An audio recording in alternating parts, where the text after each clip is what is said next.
자, 오늘 말씀의 제목은 너는 훈계를 받으라. 예레미야 6장 1절에서 8절 다 함께 봉독하도록 하겠습니다. 시작.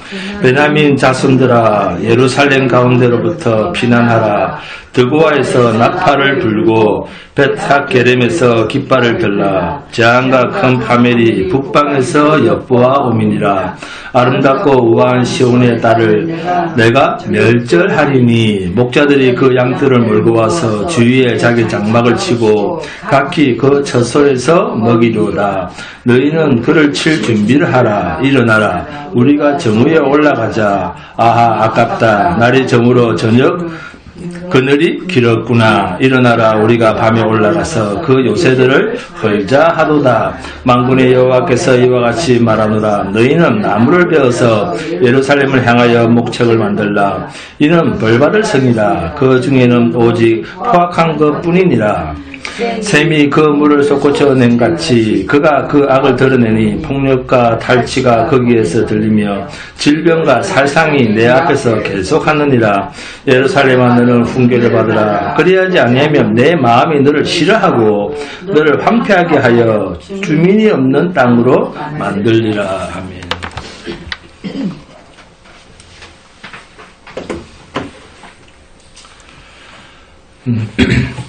네, 고난. 자, 고난 좋아하시는 분 있습니까? 없죠? 네. 우리 김혜식 원사님 싫어하시죠? 안 좋아요. 네, 고난 좋아하는 사람 없습니다. 네, 고난이라고 하는 네, 성경적 의미는 뭡니까? 왜 싫어하죠? 죽음에 이르기 때문에 고난을 싫어하는 거죠. 결론적으로 보면. 그렇지 않습니까? 고난이라는 성경적 의미는 죽음에 이르는 것, 이게 고난입니다. 로마서 8장 18절 이하가 이런 말씀입니다. 우리가 하나님의 자녀인 것을 증명하기 위하여 우리가 하나님의 자녀인 것을 증명하기 위해서 성령이 우리를 어디로요? 고난으로 인도하신다. 그런데 그 고난이 어디까지요? 그리스도와 함께 죽기까지. 할렐루야. 우리를 죽이시겠다는 겁니다. 우리 모두를 죽이시기 위해서 이들이 귀로 내 말을 듣고 눈으로 내 하는 일을 보고 돌이켜 마음으로 깨달아서 하나님 잘못했습니다 라고 빌고 하나님 품으로 어떻게 할까봐? 하나님 품으로 돌아올까봐. 하나님 품으로 돌아올까봐. 우리 생각이랑 다르죠? 네. 하나님 품으로 돌아올까봐. 그 길을 막기 위해서 귀를 먹게 하고 눈도 봉사로 만들고 마음도 돌덩이처럼 단단하게 만들었다는 겁니다. 왜요? 모두 다 죽음에 내놓으시려고. 할렐루야. 도대체 우리를 어떻게 하시려고? 죽이시려고. 이런 하나님의 일하심에도 불구하고 성도인 우리는 하나님께서 나를 죽일 자처럼 여기시고 계신다에 대해서 믿지 못하겠다. 믿을 수가 없다. 라고 방방 뜨면서 부정한다는 겁니다. 어떻게 하나님은 사랑이신데 그럴 수가 있습니까? 왜 나한테, why me? 왜 나한테 이런 고난을 주십니까? 라고 항의를 한다는 겁니다. 그래서 이 귀의 할례라는 말 속에는 숨겨진 엄청난 하나님의 계시의 비밀이 있습니다. 누구에게 이런 하나님의 비밀이 숨겨져 있습니까? 그렇습니다. 약속 안에 있는 하나님의 자기 백성들에게. 할렐루야.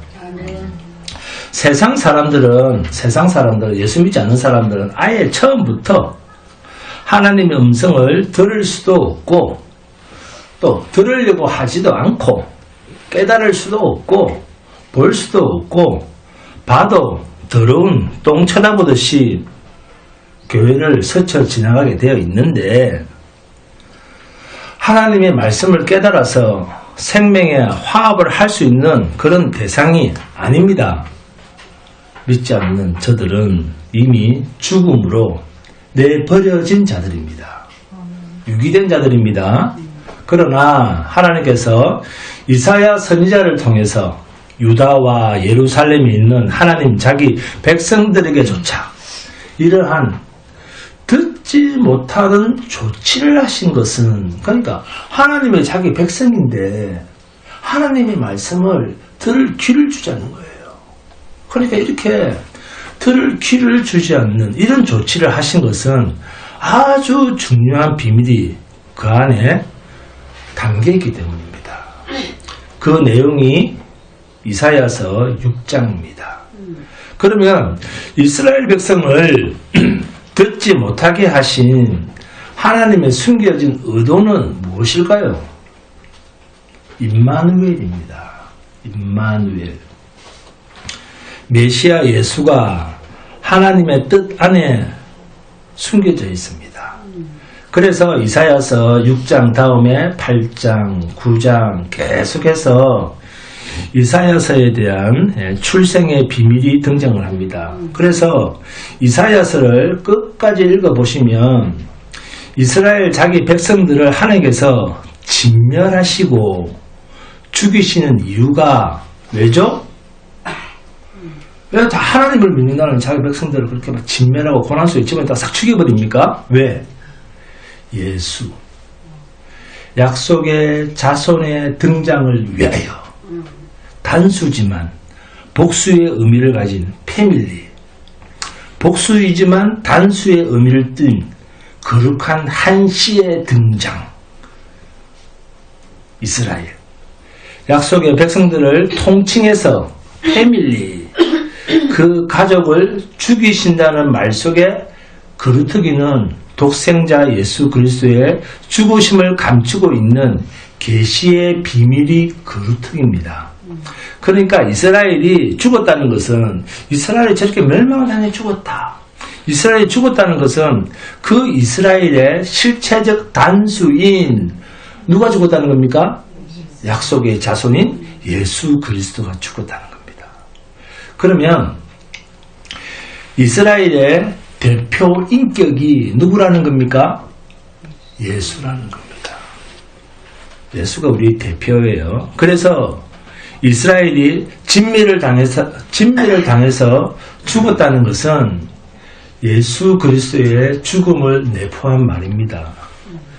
이사야 선지자를 통해서 자기 백성들을 다 죽음에 넘겨서 그리고 다 죽음에 넘기시기 위하여 하나님의 말씀을 선지자가 그렇게 외쳐도 듣고도 들을 수가 없는 그런 자가 되고 보고도 볼 수가 없는 눈이 되고 깨달을 수 없는 단단한 돌덩이와 같은 마음이 되게 하시는 것은 하나님 입장에서 하나님 입장으로 생각해 보면 하나님 말씀은 생명이잖아요. 하나님의 말씀은 생명인데 생명에서 제함을 받는다라는 뜻입니다. 그러면 그 주인공이 바로 생명이요 진리요 말씀이신 예수님이 죽임을 당하실 것을 담고 있는 계시적 사건이라는 것입니다. 아멘. 예레미야의 전체 주제는 33장에서 등장하는 새 언약입니다. 그런데 하나님께서 예레미야 선지자가 등장하기 전 이사야 선지자를 통해서 이스라엘 백성들이 귀의 할례를 받지 못하게 하십니다. 하나님께서는 왜 그렇게 하셨을까요? 하나님께서는 우시야 왕이 죽던 그 해 이사야 선지자를 불러서 자기 백성들 앞에 세웁니다. 그런데 이사야 선지자 사역의 핵심이 뭐냐? 뭡니까? 이사야 선지자의 사역의 핵심 이게 뭐였죠? 저들의 귀를 막고 눈을 감기고 저들의 마음을 돌보다 쇠보다 단단하게 해서 어떠한 하나님의 말씀을 들어도 들을 수가 없고 보아도 볼 수가 없고 깨달아 알 수가 없도록 하는 일에 쓰임받은 선지자가 이사야 선지자입니다. 그러면 하나님께서는 어떻게 그럴 수가 있으며 또 그렇게 하신 하나님의 일하심은 우리에게 어떤 계시적 비밀을 담고 있는가 하는 것입니다. 하나님의 마음이 예레미야 선지자의 마음을 동화시켜서 말씀을 하십니다. 내가 누구에게 가서 말하고 누구를 훈계해서 가르치며 누구에게 나의 하나님의 마음을 내 마음을 듣게 해줄까? 이것이 누구의 마음이라는 겁니까? 하나님의 마음인데 하나님의 말씀을 듣게 해줄 상대가 있다 없다는 것입니다. 이상하죠? 다 하나님을 믿는데 온 나라가 하나님을 믿는데 하나님은 내 마음을 나눌 자가 없다는 겁니다. 참 이상하죠? 훈계를 들을 자도 없고 경책을 들을 자도 없고 이 심판의 메시지를 듣고 하나님께 손을 들고 회개하고 돌아올 자도 없다. 그래서 왜 그럴까 했더니 왜 김유숙 의사님 왜요? 귀가 할례를 받지 못해서 듣지 못한다는 겁니다. 그래서 하나님이 무슨 말씀을 하셔도 이 하나님의 백성들은 그 말씀을 자기 욕하는 말로 듣고 이해를 했다는 겁니다. 게다가 한술 더 떠서 예레미야서 6장 15절을 보시면 함께 봉독합니다. 15절입니다. 예레미야서 6장 15절 시작. 그들이 가증한 일을 행할 때 부끄러워하였느냐? 아니라 조금 더 부끄러워하지 않을 뿐 아니라 얼굴도 붉어지지 않았느니라. 그러므로 그들이 엎드러지는 자와 함께 엎드러질 것이라. 내가 그들을 멸하리니 그때 그들이 거꾸러지려니 여호와의 말씀이니라. 그러니 그들이 거꾸러지리라. 자신이 죄를 짓고 부끄러운 일을 하면서도 부끄러운 내색 하나 없이 너무 뻔뻔스럽고 성도라면 도무지 할 수 없는 짓을 하면서도 얼굴색 하나 변한다 안 변한다? 안 변한다는 겁니다.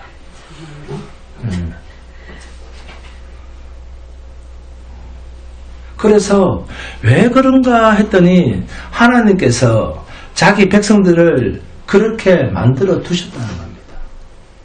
왜요? 왜? 모두를 죽음에 내어놓기 위해서. 할렐루야. 여러분, 공동체에 우리 중앙교회도 하나의 공동체죠. 작은 소규모 공동체인데 공동체에 어려움이 있다. 환란이 왔다. 크게 말하면 나라가 외세의 침략으로 망하게 되었다. 그럴 때 우리는 이러한 일들을 어떻게 접근하고 어떻게 생각하면 좋겠습니까?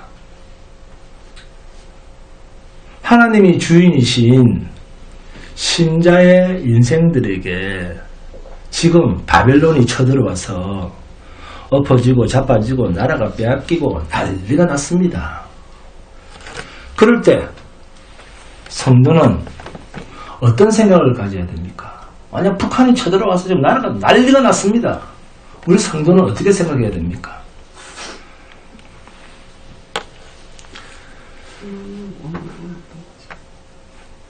내 안에 망하고 흥하는 문제와 상관이 없는 영원한 천국, 영원한 하나님의 나라에 속한 생명이 우리 안에 따로 있습니까? 없습니까?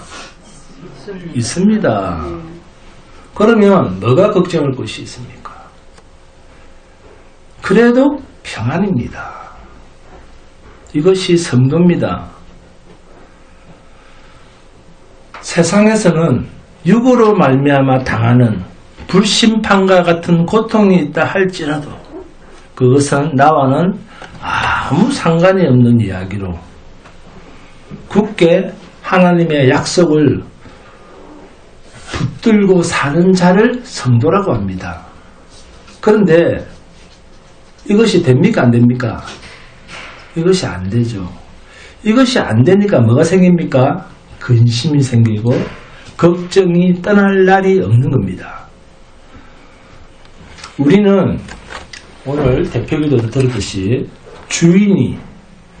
내 주인이 하루에도 몇 번씩 하나님이 되었다가 내가 되었다가 하나님이 되었다가 내가 되었다가 늘 왔다 갔다 합니다. 그런데 이렇게 왔다 갔다 하는 사람이 성경을 읽으니까 성경을 대하고 있으니까 정함이 있겠습니까? 없겠습니까? 정함이 없죠. 백날 첫날 성경을 보면서도 어떤 날은 불안해하고 그래서 얼굴이 시퍼렇게 되었다가 오색 찬란합니다. 그러니까 아담이 930세 이상을 살아도 너는 정령 죽으리라. 결국 아담이라는 존재에게서 죽음이라고 하는 것은 자기가 살아있다 할지라도 하나님 보시기에는 어떤 존재다? 죽은 존재. 그렇습니다. 죽은 존재라는 겁니다. 우리 안건장 집사님은 답은 잘 맞춰요. 약속은 잘 안 지키는데. 뭐 교회에서 죽겠다, 뭐 매일 나오겠다, 뭐 매주 막 빠지지 않겠습니다 했는데 다 지키는데 답은 잘 맞춰요. 네. 그런데 그런 아담 속에 또 다른 아담으로 말미암아 사는 아담, 죽음의 아담이 아닌 이제는 살리는 아담, 사는 아담이 여러분 안에 있습니다. 우리 안에 있습니다. 할렐루야. 그래서 900년을 살든, 그러니까 900년을 살든, 1000년을 살든, 100년을 살든, 80을 살든, 너는 정령 죽으리라. 하나님이 말씀하셨으면, 인간에게 있어서 죽는다는 것은 뭡니까? 나는 죽어야 합니다. 나는 죽어야 하고 죽었습니다. 요겁니다. 아멘 나왔어요. 네. 아담을 930년을 살게 하셨더라도 그것이 하나님이 살게 하신 동안만 살게 하신 것이고 결국 자신은 죽을 존재라는 것을 알고 사는 겁니다. 사람이 왜 죽습니까? 죄 때문에. 그렇습니다. 답 잘 맞추잖아요. 우리 한국에 답은 잘 맞춥니다. 죄 때문에 죽습니다. 이것이 모세에게 한 말이요. 바울한테도 한 말입니다. 왜? 왜 내가 너한테 율법을 주는 줄 아느냐? 사람이 다 죽는다. 사람이 다 또 죽는데도 이놈들아 죄 때문에 죽는 줄. 사람이 다 죽죠. 근데 사람이 다 죽는데도 자기가 왜 죽는지를 인정 안 한다는 겁니다. 네? 그래서 사람이 왜 죽는가, 죄 때문에 죽는다 하는 이것을 인정하게 하기 위해서 뭘 준다? 율법을 준다는 겁니다. 네?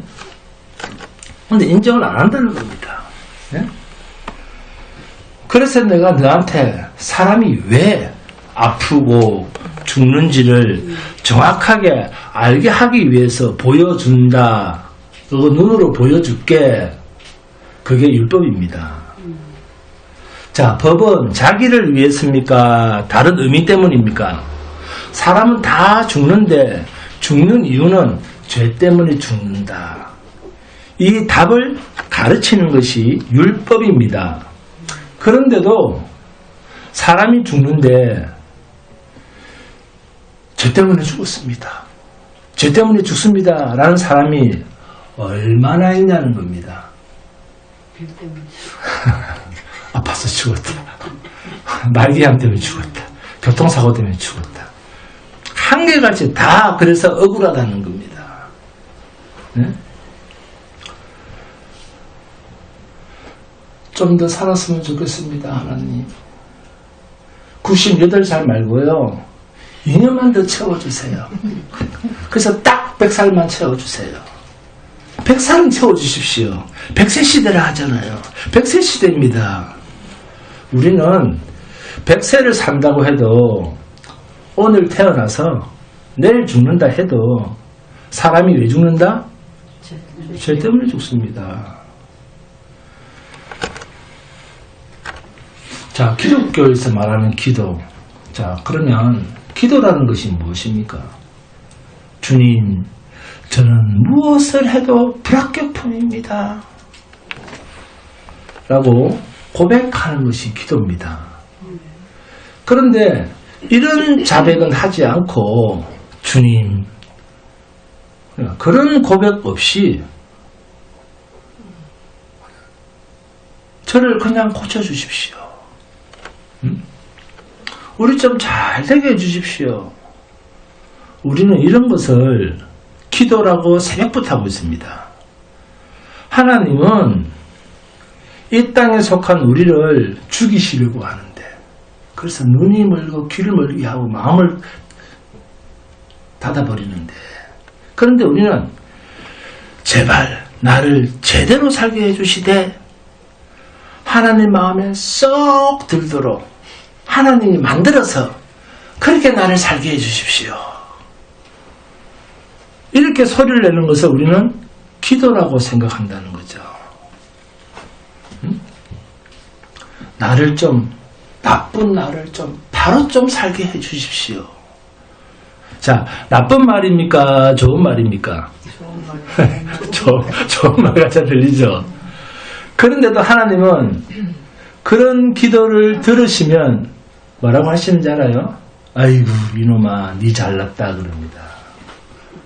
우리는 그게 괜찮은 기도 같죠. 나를 똑바로 살게 해주십시오. 근데 하나님은 아이고 니 잘났다 그럽니다. 왜 그럴까요, 하나님은? 네? 네, 김원식 강사는 왜 그럴까요, 하나님은? 똑바로 살 수 없는 사람.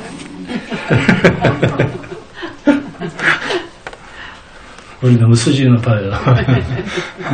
응? 자, 참 이게 무슨 뜻이냐면 말의 의미는 우리가 인정합니다, 그죠? 좋은 것 같잖아요. 말의 의미는 대단히 좋은 것 같은데 결국 그게 누구의 의를 구하는 것이다? 자기 의입니다. 자기 의를 구하는 것이라는 거예요. 인간의 제일 되는 목적 뭡니까? 하나님을 영화롭게 하고 그를 영원토록 즐거워하는 것. 즐거워해야 한다. 이렇게 말은 잘합니다. 그런데 하는 짓은 나를 위해. 그렇죠. 자기가 잘 돼야 되고 맞아요. 자기 영광을 구한다는 겁니다. 이게 우리가 죄에 빠지는 얼마나 그러니까 기도가 엉터리입니까? 들어보면 말은 하나님 나라라고 말을 하고 말은 하나님의 약속, 언약이라고 하면서 정작 현실에서는 누가 그 자리에 털썩 앉아버린다? 인간, 내가 하나님의 자리에 앉는다. 인간은 육이 살아있는 한 순순히 하나님의 말씀을 듣지 않습니다. 우리는 절대로 이런 예배의 자리에 자신이 부정당하는 너는 죄인이야 올 때마다 듣기 싫잖아요. 네? 오늘 가면 또 떠날 텐데 자신이 부정당하는 그야말로 십자가에 못 박히고 죽임당하는 이런 자리에 순순히 안 나옵니다. 원래 우리는. 그러면 여러분 오늘 어떻게 나왔습니까? 보이지도 않으시는 하나님께서 이 예배의 자리에 끌고 나오신 줄 믿으시기 바랍니다.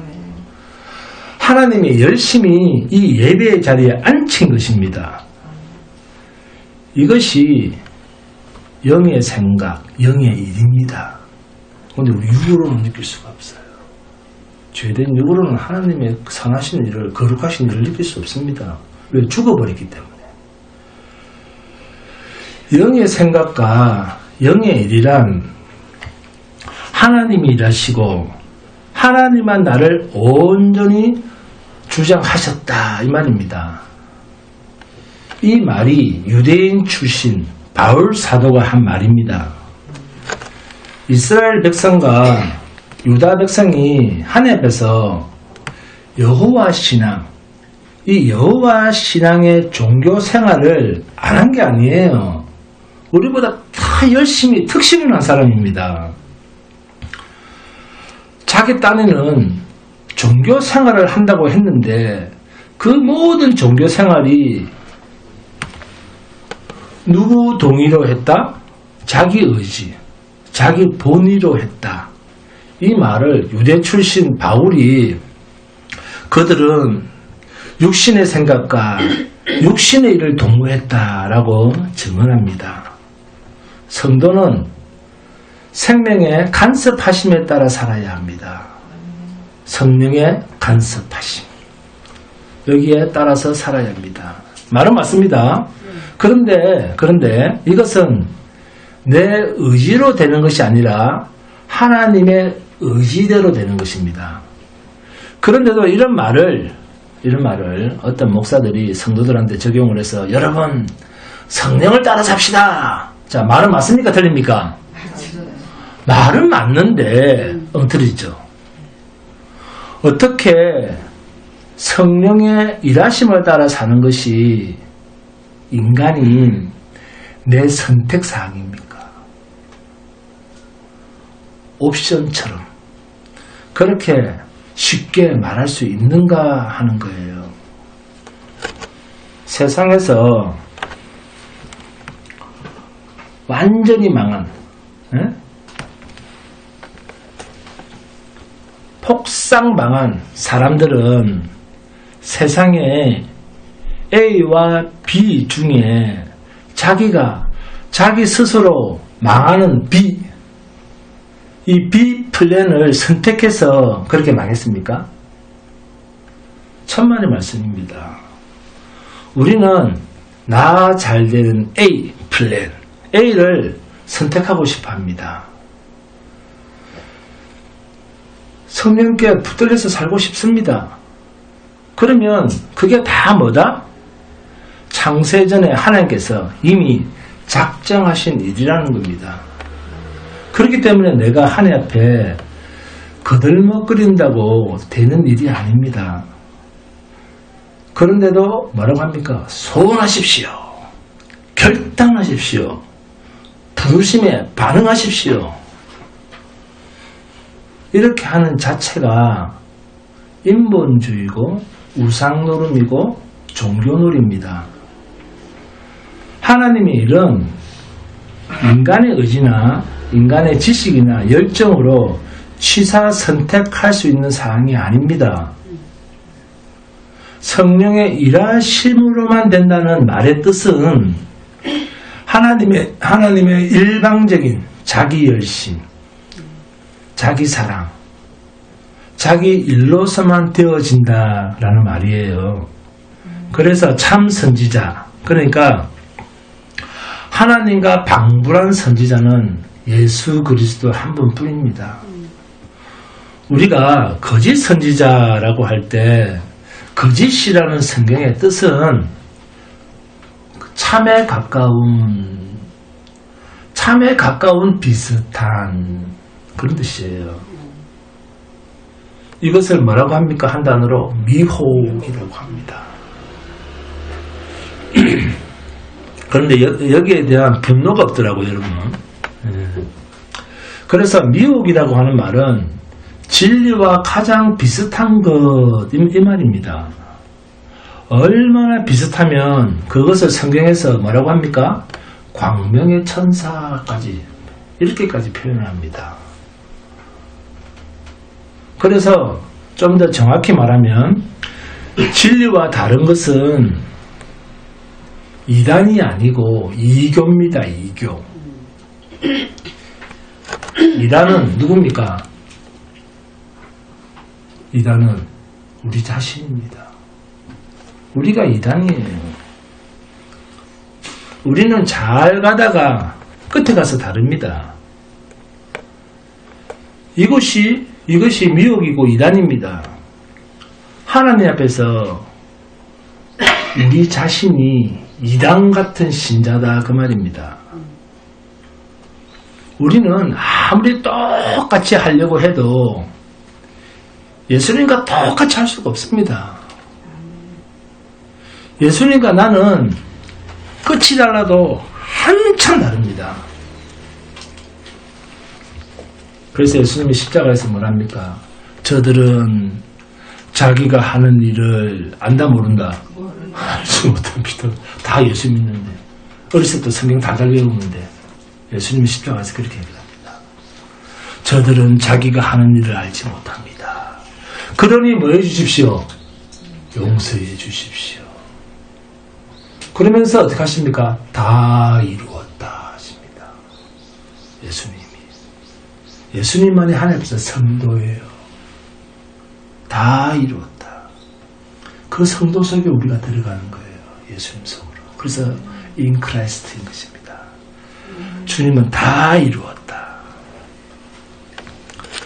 그런데도 여러분, 자기 의를 구하며 살고 싶습니까? 그래서 다른 종교 집단들을 보지 말고 예수를 비춰서 자기를 보면 아, 내가 진짜 이단이구나.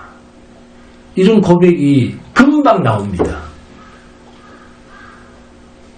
내 앞에서 그리고 내 입에서 주님, 성령님 하고 막 불러도 내 입에서 내가 새벽에 나와서 금요일 밤에 나와서 주여 하고 내 입에서 막 불러대도 나는 누구다? 예수처럼 살지 못하는 이단이다. 아멘 안 나오죠? 또 기분 나쁘네. 그래서 기도란 내가 못난 자고 부정당할 자라는 것을 인정하는 것이 기도가 되는 법입니다. 하나님이 원하시는 기도는 주님, 나는 아닙니다. 이거예요. 그런데 목사님, 저는 그런 기도조차 하나님 앞에서 입이 열어지지 않습니다. 자, 그런 사람은 하면 아무도 없잖아요. 성도가 자신이 부정당하는 기도를 못한다. 자, 이게 말이 됩니까? 안 됩니까? 네? 하나님, 나는 아닙니다. 내가 입을 열었다고 해서 하나님이 내 기도를 들어주실 게 뭐가 있습니까? 오직 하나님 뜻대로 하십시오. 예수님 이름으로 기도드립니다. 아멘. 할렐루야. 아멘. 잘 나왔습니다. 이보다 더 복된 기도가 어디 있습니까? 네? 기도란 이런 것입니다.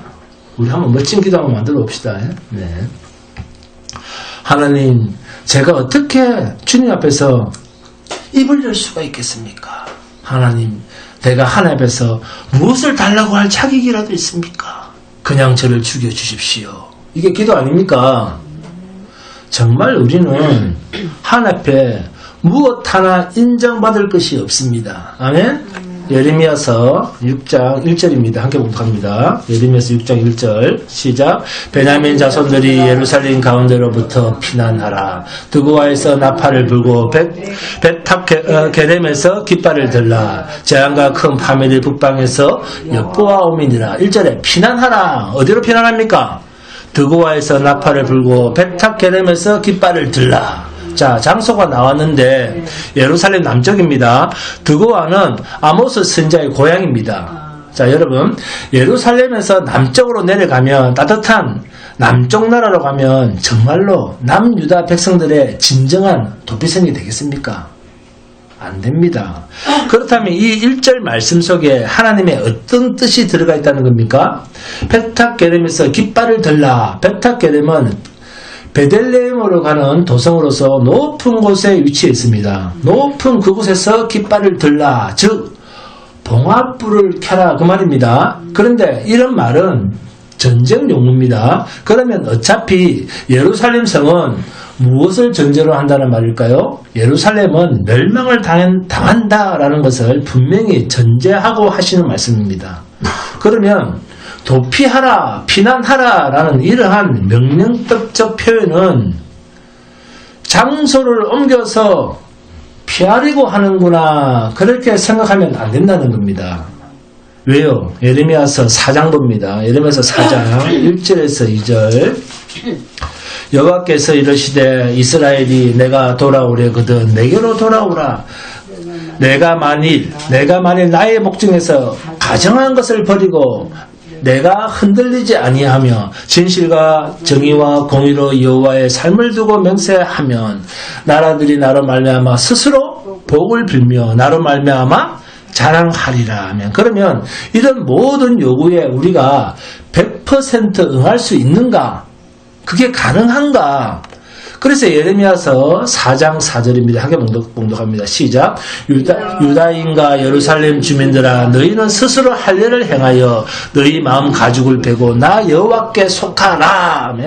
여호와께 돌아가고 여호와께 속하는 이 조건이 뭡니까? 마음 가죽을 베는 것이다. 그죠? 자, 마음의 가죽을 베는 것, 이게 뭐죠? 할례죠. 그런데 이 할례를 어디에 합니까? 마음에. 그러면 결국 도피하라, 피난하라 라는 말은 어떤 뜻을 감춘 것이다? 내 마음 가죽을 베고 나 여호와께 속해야 한다, 이 말을 감춘 말입니다. 피난하라 라는 말 속에 담은 이 내용은 스스로 할례를 행하되 너희 마음의 할례를 행하고 나 여호와께 속해야 된다는 겁니다. 예루살렘이 점령을 당하고 망했다는 것은 어떤 의미가 있습니까? 하나님께서 이스라엘 백성들을 버리셨다, 떠나셨다라는 의미가 있습니다. 그래서 성경의 모든 말씀은 하나님을 앙망하는 자에게 적용되는 말로 표현되어 있습니다. 그러나 성경을 뒤집어서 보면 하나님 자신에게 하신 언약을 기초로 하나님 스스로 이루셔서 하나님 자신이 누리시는 하나님의 영광의 책, 이게 성경입니다. 하나님이 약속하시고 하나님이 이루시고 하나님 영광을 받으시는 책, 그게 성경입니다. 성도가 하나님의 이 일하심에 대한 수혜자로서 성도의 기쁨도 있지만 보다 근본적으로는 이루심에 대한 하나님의 자기 기쁨이요, 자기 영광의 책, 이게 성경이라는 것입니다. 아멘. 본문 1절 2절, 자, 다 함께 봉독합니다. 시작. 베냐민 자손들이 예루살렘 가운데로부터 피난하라. 드고아에서 나팔을 불고 베탑게렘에서 깃발을 들라. 재앙과 큰 파멸이 북방에서 엿보아 오미니라. 아름답고 우아한 시온의 딸을 내가 멸절하리니. 하면 1절에 북방에서는 북쪽 바벨론을, 2절에 아름답고 우아한 시온의 딸은 남유다 백성을, 그리고 내가 멸절하리니 에서 내가는 하나님을 가르치고 있습니다. 그리고 3절에 목자들이, 자, 나오죠? 3절에 목자들이, 좋은 말입니까? 나쁜 말입니까? 좋은 말입니다. 그런데 이 목자들이라는 말을 보니까 북방에서 와서, 이 목자들이 북방에서 와서 아름답고 우아한 시온에, 이 시온을 목장 삼아 자기 양들을 끌고 와서 그곳에서 꿀을 먹이겠다고 하는 북쪽 바벨론을 이야기합니다. 본문 3절입니다.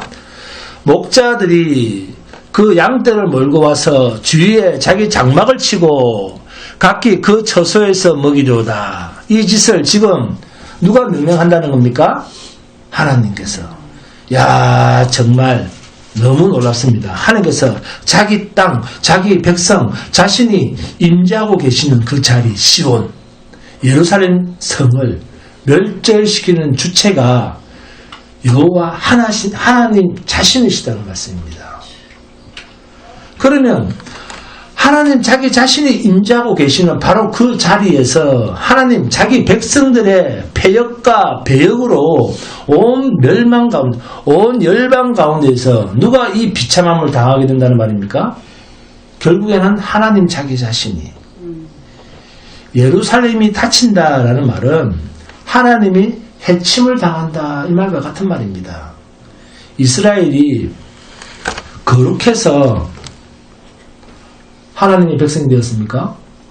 이스라엘이 다른 민족들보다 하나님을 잘 섬기고 거룩했기 때문에 하나님의 백성이 되었다. 그렇게 생각하십니까? 아니잖아요. 예? 하나님이 이스라엘을 열방 가운데 특별히 뽑아서 세우신 것은 열방이 다 이 이스라엘처럼 아무리 내가 그들을 이끌고 다녀도 결론은 다 뭐였다? 모든 열방은 다 죄덩어리였다.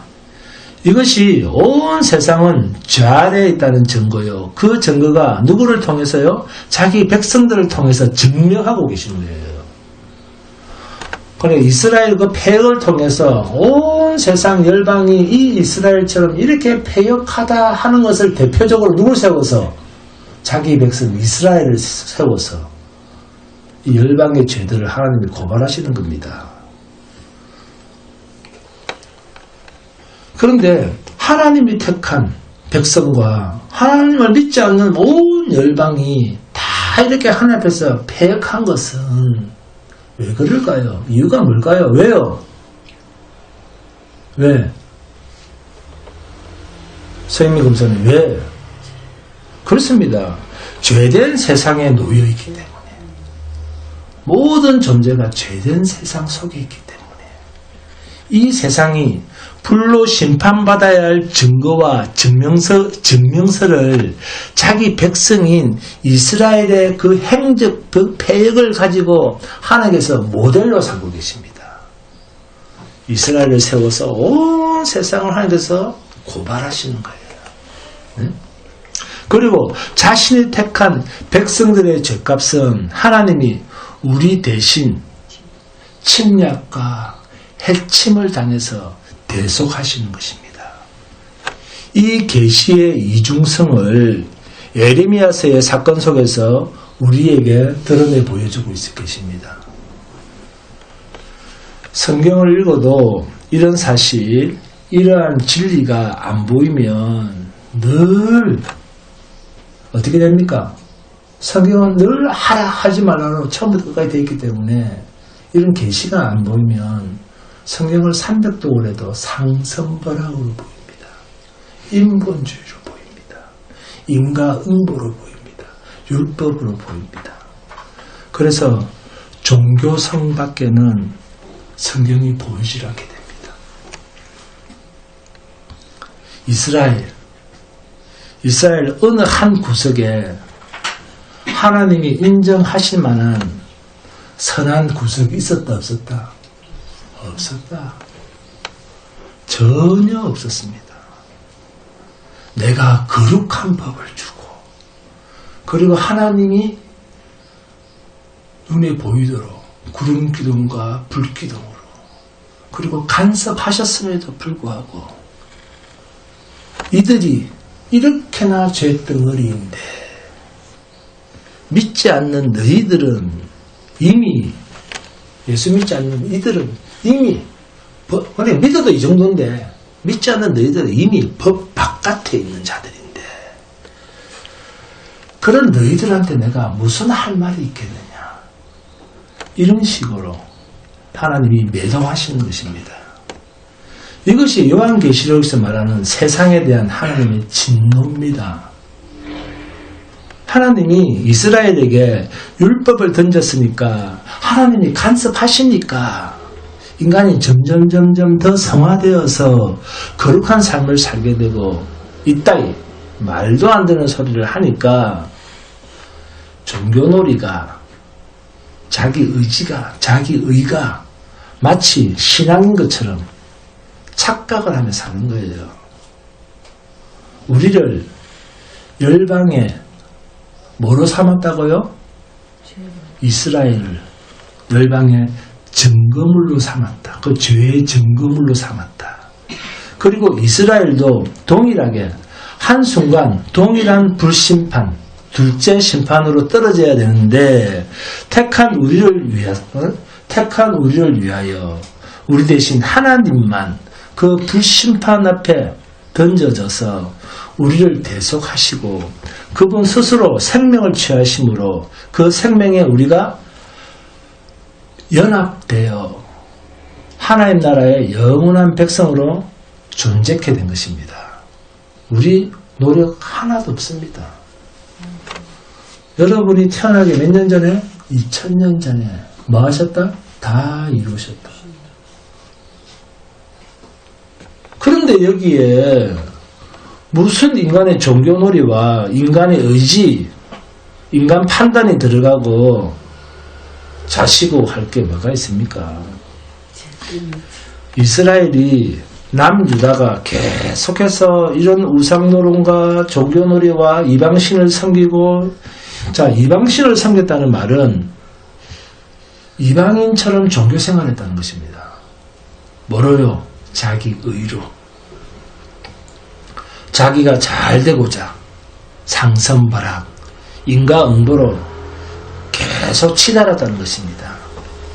하나님의 은혜에는 감사하지 않고 자기 의로만 제사를 드리면서도 그 제사가 마치 자기의 공력이고 자기의 헌신이고 자기 노력이고 자기가 드려짐으로 공적이 되어서 그 제사를 받으시는 하나님으로부터 뭔가 보상을 받아낼 수 있다라는 생각으로 계속 제사를 드렸다는 것입니다. 이것이 이방신처럼 하나님을 여긴 죄입니다. 이방인과 똑같이 하나님을 생각한 죄입니다. 우리가 보이지 아니하시는 하나님의 자녀가 된 것은 하나님 그분이 내 죄값을 대신하기 위해서 인간의 몸이 되어 이 땅에 오셔서 과거, 현재, 미래 영원한 내 죄를 이 땅에 사는 날 동안 죄 아래서 짓는 모든 죄값을 하나님이 친히 대속하신 은혜 덕분입니다. 그럼 우리는 이 하나님의 은혜만 찬송해야죠. 대신할 때 갚을소, 갚았다 제발 그러잖아요. 누가? 죄도 없으신 분이 갚았으니까 내 죄값을 치르신 효력이 있는 것 아닙니까?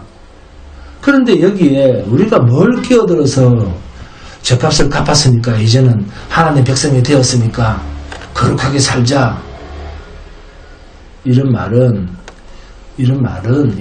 한다는 것은 이곳 세상이 어떤 곳인지를, 자기 자신이 어떤 존재인가를 아직도 몰라서 그런 소리를 한다는 겁니다. 세상은 푸세식 변소처럼 죄구덩입니다. 우리는 그 속에 있는 꿈틀거리는 것도 있죠. 그겁니다.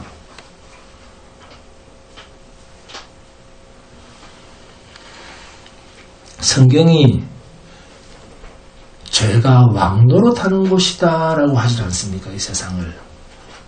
네? 그런데 죄가 왕노릇하는 곳, 죄가 왕인데 죄가 왕노릇하는 거기서 어떻게 빠져나갑니까? 내 스스로가. 이 죄된 육신은, 흙으로 취함받은 이 육신이 세상에서 떨어져 나갈 그때 우리 안에 새 사람, 거듭난 사람, 속사람, 하나님으로부터 잉태된 새 생명, 성도라고 하는 그 존재는 이 더러운 세상에서 취했던 이 육신과 분리될 때, 그때야 비로소 더 이상 죄를 지을 수가 없는 거룩한 모습으로 본향으로 호련히 변화되어 가는 겁니다. 이것을 뭐라고 합니까? 첫째 사망, 죽음이라고 합니다. 그래서 똑같은 죽음이지만 성도의 죽음과 종교인들의 죽음, 이방인들의 죽음은 완전히 다른 뜻을 가집니다. 이방인이나 종교인들의 죽음은 둘째 사망으로 가야 할 첫째 사망인데, 성도의 죽음은 이 성도의 죽음, 이 첫째 사망은 영원한 생명의 부활입니다. 영원한 나라로 들어가는 신호입니다. 그래서 성도가 죽으면 뭘 한다? 찬송을 하는 것입니다. 우리 사람이 죽었는데 노래를 부르는 종교는 우리 기독교밖에 없습니다. 울고 불고 하는 것이 아니라 자기 부모가 예를 들어서 돌아가시는데 마치 이 세상이 끝난 것처럼 막 울고 불고 하는 거 있잖아요. 그거 죄입니다. 그렇게까지 슬피 울면 안 됩니다. 네? 찬송한다. 천국 환송시. 성도의 죽음은 뭐다? 영광입니다. 누구의 영광입니까? 하나님의 영광이요. 성도의 기쁨입니다. 그것은 죽고 가는 성도의 기쁨도 되고 살아서 남아있는 유가족들의 기쁨도 된다 그 말입니다. 이것이 우리의 소망이 되어야 됩니다. 나도 저렇게 주님 앞으로 가야 되는데, 나도 저렇게 영광스럽게 주님 품으로 가야 되는데, 이런 소망. 아멘? 아멘 했습니다. 구약 39권의 내용을 글자 그대로 표현해 보면 구약의 결론은 하나님이 택하신 이스라엘 백성들은, 하나님이 택하신 자는, 하나님은 단 한 사람도 하나님 앞에서 하나님께서 거룩하게 하신다. 그런데 지금 이 구약이 하는 말이에요. 이 구약을 쭉 다 읽어보시면 그렇게 하나님이 택하신 이스라엘 백성들 중 단 한 사람도 하나님 앞에서 거룩하게 산 사람이 없더라. 이게 구약의 결론입니다. 창세기부터 말라기까지. 그래서 그들을 하나님 앞에서 하나님이 택했는데 하나님이 택한 자가 한 사람도 하나님 앞에서 거룩하게 산 사람이 없더라. 그래서 거룩하게 살지 못하는 그들을 그대로 그냥 자기 마음대로 살도록 그냥 그대로 내버려 두고 신약으로 와보니까 하나님께서 대신 죽더라. 이게 성경입니다. 이해하셨습니까? 그런데 대신 죽으시기 전에 먼저 나타난 사건이 있죠. 그게 뭐죠? 하나님은 자기 백성들이라도 죄를 지은 자에 대해서는 공의로우신 하나님의 준엄한 심판이 반드시 있었다는 것입니다. 오늘날도 그렇다고 하나님께서 오늘도 그렇습니다. 그래서 계속 하나님 말씀하시지 않습니까? 그것이 이방의 가장 힘센 패권주의 나라 바벨론에 자신의 작은 나라 이스라엘 백성을 던져서 마지막 남은 그 하나님의 나라, 하나님이 택하신 백성, 남유다 백성들까지 바벨론에 싸그리 다 던져버립니다. 던졌다라고 하는 말은 사자의 밥이 되라고 죽으라고 던져버리는 것입니다. 누구랑 죽자? 하나님이 나랑 같이 죽자. 하나님이 나도 죽지만 너도 죽어. 다 죽이시고 하나님이 대신 죽으신 그 죽으심에 또 같이 살아나는 그 은혜를 우리가 입은 것입니다. 그래서 성도랄지라도 내가 세상에서 지은 자기 죄값은 반드시 우리의 죄값은 우리가 뭐로 갚는다? 사망, 죽음이라고 하는 곳에 하나님의 공의로우신 심판 아래에 처해진다. 이것이 예레미야서에서 나타내시는 하나님의 진노의 흔적입니다. 그래서 우리는 죄를 두려워하지 않을 수가 없습니다. 왜요? 공의로우신 하나님이 지켜보시기 때문에. 자, 공의롭다는 말은 죄를 지은 입장에서는 그 죄값을 반드시 물으시니까 하나님은 공의로우신 분이잖아요. 하나님은 공의로우시다. 그러니까 하나님이 공의로우신 분이시다라고 했을 때 우리는 죄인이니까 죄를 짓는 자니까 네? 또 이 죄값을 하나님께서 반드시 묻잖아요. 반드시 물으시니까 그러나 죄를 묻고 우리는 사망, 육체적 사망, 그러니까 죽이시되 그러나 또 다시 살려내시는 그 은혜 아래 성도는 있다라고 하는 이것이 이방인과 약속 안에 있는 자와의 영원한 구별입니다.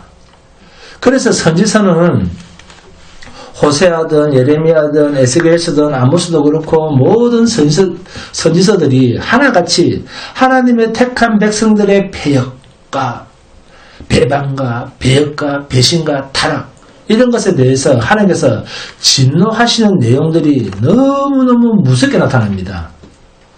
하나님이 진노하시는 죄에 대한 형벌이 이렇게도 무서운데 진멸하시는 그 참혹한 얼마나 좀 참혹합니까, 그죠? 네? 하나님의 택한 백성들도 막 이 정도인데, 막 왕들이 눈이 뽑혀가고 막 난린데, 이렇게 죄를 진멸하시는 이 참혹한 하나님의 형벌이 있음에도 불구하고, 하나님의 형벌이 그게 무서워서 나는 죄 안 짓고 산다, 그런 분 계십니까? 죄 안 짓고 살 수 있는 용사가 이 세상에 있다 없다? 그래도 없다는 겁니다. 하나님의 심판이 이렇게 무서움에도 불구하고 잔혹한 형벌이 있음에도 불구하고 죄를 안 짓는 자가 세상에서는 있다 없다? 없다는 것입니다. 그래서 인간은 형벌이 무섭다고 죄를 안 짓고 안 무섭다고 죄를 짓는 것이 아닙니다. 그래서 죄란 뭡니까? 소속의 문제지 분량의 문제도 아니고 경중의 문제도 아니고 알겠습니까? 나는 죄를 적게 지었으니까 나는 죄를 많이 지었으니까 이런 분량의 문제가 아닙니다. 하나님 앞에서는 적은 죄든 큰 죄든 죄는 다 어떤 죄다? 죽을 죄입니다. 죄는 크고 작고의 문제도 아니고 중한 죄, 가벼운 죄도 아니고 죄는 소속의 문제입니다. 세상에 있는 자는 모두 다 죄 아래 있고 이 죄값은 예외가 없이 사망이라고 하는 하나님의 공의라고 하는 결론에 의해서 처단을 당하게 되어 있습니다. 자, 본문 3절을 보니까 목자들이라고 말을 합니다. 이 말은 북쪽 바벨론을 두고 한 말인데 그런데 이 말 속에는 굉장히 의미심장한 의미가 담겨져 있습니다. 목자들이 그 양떼를 몰고 와서 주위에 자기 장막을 치고 자, 그 주위가 어디입니까? 예루살렘이죠. 그 예루살렘 주위에 여기서 요한계시록 말씀과 연결이 됩니다. 요한계시록에는 세상 마귀가 어떻게 표현되고 있습니까? 음녀였죠. 그죠? 큰 성 바벨론 이렇게 나왔죠. 그런데 이 바벨론을 뭐라고 합니까? 자기 양들을 몰고 온 목자 이렇게 표현하고 있죠. 지금 네? 예레미야서에서 그러니까 목자라고 하니까 요한복음 10장이 생각나지 않습니까? 예수가 우리의 뭡니까? 영원한 목자 되시지 않습니까? 양들은 자기 목자의 음성을 듣나니 참 목자는 자기 양들을 위해서 목숨을 버리거니와. 그러면 이 말씀을 여기에 대입을 하면 이 세상 바벨론은 참 목자와 유사하다 아니면 아예 다르다? 유사하다. 이 세상의 모든 것들은 참 목자로 변장을 해서 나타나는 착시 현상입니다. 그래서 이단 사이비 이교에 빠지면 안 된다는 거예요. 그러니까 이 세상은 미혹이라고 하는 패권으로 참 목자를 닮은 모습으로 우리에게 다가온다는 것입니다. 조심하시기 바랍니다. 말세입니다. 종교 체면에 걸리시면 안 됩니다. 제발 좀 진리가 무엇인지, 말씀의 교회란 무엇인지 분별할 줄 알아야 됩니다. 십자가 꽂혔다고 해서 다 교회다 쑥쑥 들어다니면 안 됩니다. 이단, 이교, 사이비가 얼마나 많습니까? 세상은 그 자체로 광명의 천사요, 의의 일꾼으로 꽉 차 있습니다. 옛날에는 남자가 목사가 있을 때 그걸 덜 했는데 지금 여자까지 목사를 해가지고 막 배가 더 많아졌어요. 더 찾기 힘들어졌습니다. 그런데 이것이 누구랑 완전히 다릅니까? 참 목자이신 예수님과만 다른 모습입니다. 그래서 예수님과 다른 것, 그게 다 666입니다. 예수. 참 진리만을 쫓는 복된 성도가 되시기를 주님의 이름으로 축원드립니다. 한번 자수합니다. 찬송가 54장입니다.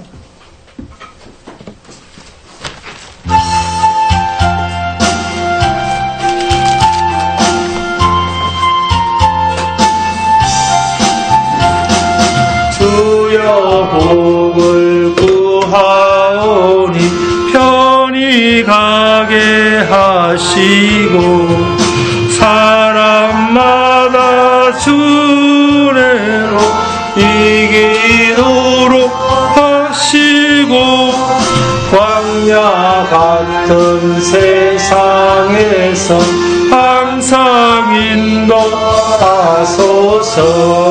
주의 복된 말씀 듣고 무한 감사합니다. 구원받은 주의 성도 열매 맺게 하시며 하나님이 우리 함께 항상 계시옵소서.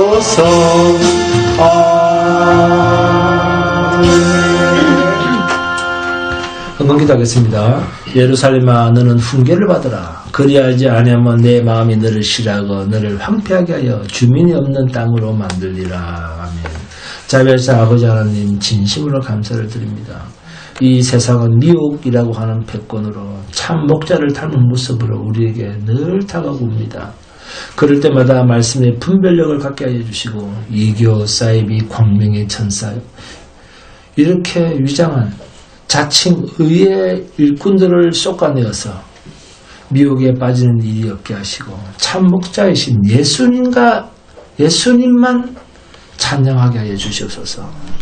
주님의 진리의 말씀만을 붙드는 자가 되게 하여 주옵소서. 정례자 아버지 하나님 저희들 하나님 앞에 나올 때 빈손으로 나오지 아니하고 말씀을 따라 정성을 모아 예물 드림을 감사드립니다.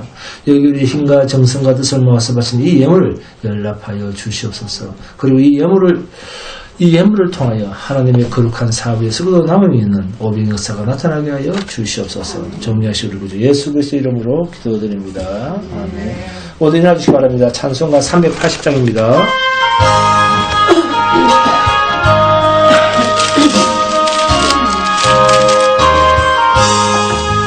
나의 생명 되신 주님 앞에 나아갑니다. 주의 흘린 보혈로 정케 하사 받아주